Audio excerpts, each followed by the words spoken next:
Most people think the top 1% of riders are those that are dragging knee at 200 kilometers per hour on a racetrack. However, they're wrong. The top 1% are actually those that know mastery is a journey and not just the destination. So if you're watching this video, you've already separated yourself from those 99% of other riders who are just passengers on their own bikes. So I want to talk about the active versus the passive rider. So a passive rider is reactive and not proactive.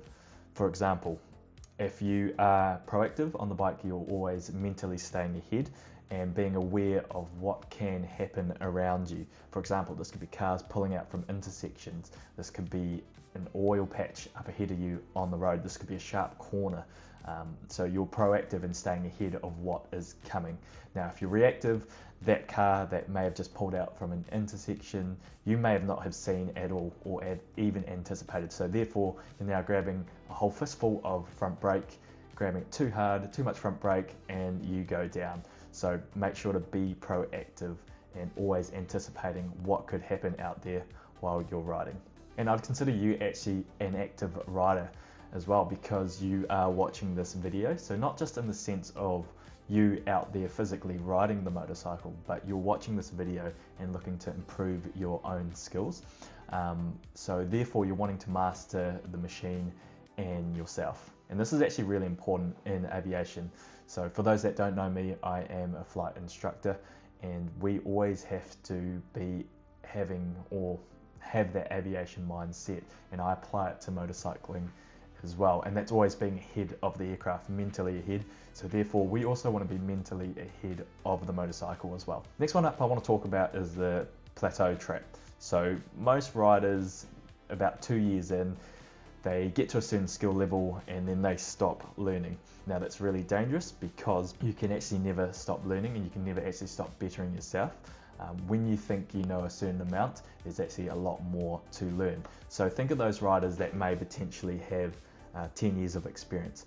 Now, is it 10 years of actual riding experience and getting better throughout those 10 years?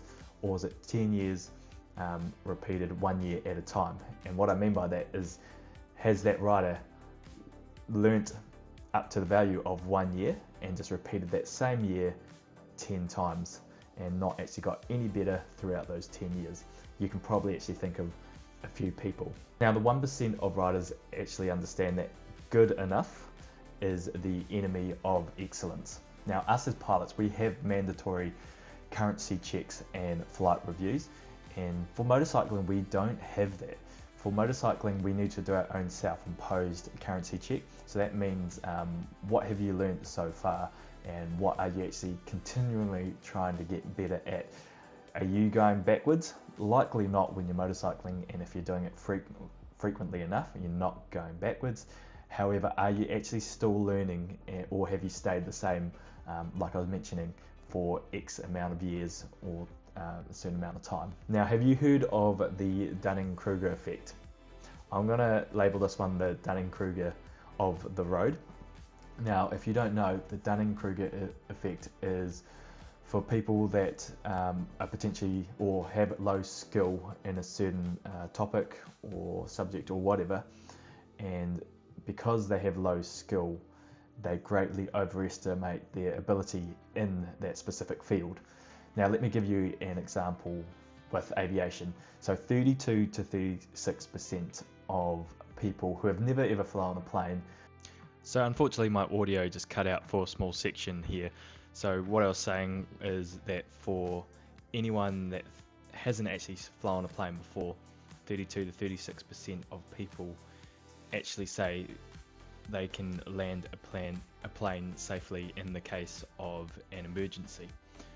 And this is the Dunning-Krueger effect, with the overestimation of your ability the less you know about a particular subject. However, if you want to learn more about the Dunning-Krueger effect, I highly recommend giving a quick Google search as well.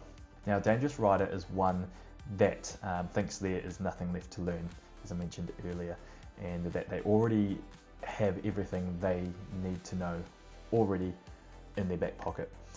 So it does take a little bit of humility to click on a video like this or any other online video as well, where you're now getting past that kind of ego trap and making yourself aware that you don't know everything and I don't know everything, but there's a lot more to get better on, and having that mindset can only bring you to great places in the future with not only motorcycling but everything else that you do as well. And ultimately you are safer because you know that you're not perfect. Let's talk about intellectual curiosity as a safety tool.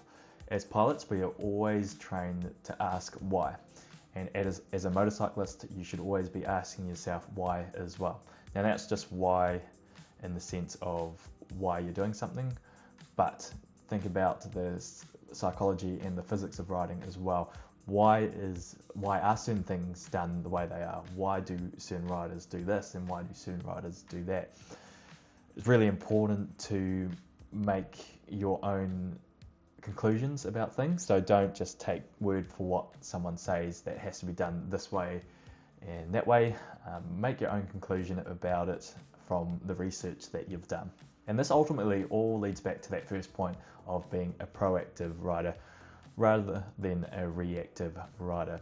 Always ask yourself why, and then that's going to get you curious, and being curious naturally is going to make you want to get better and learn more, because that's just kind of the natural cycle and effect of being curious.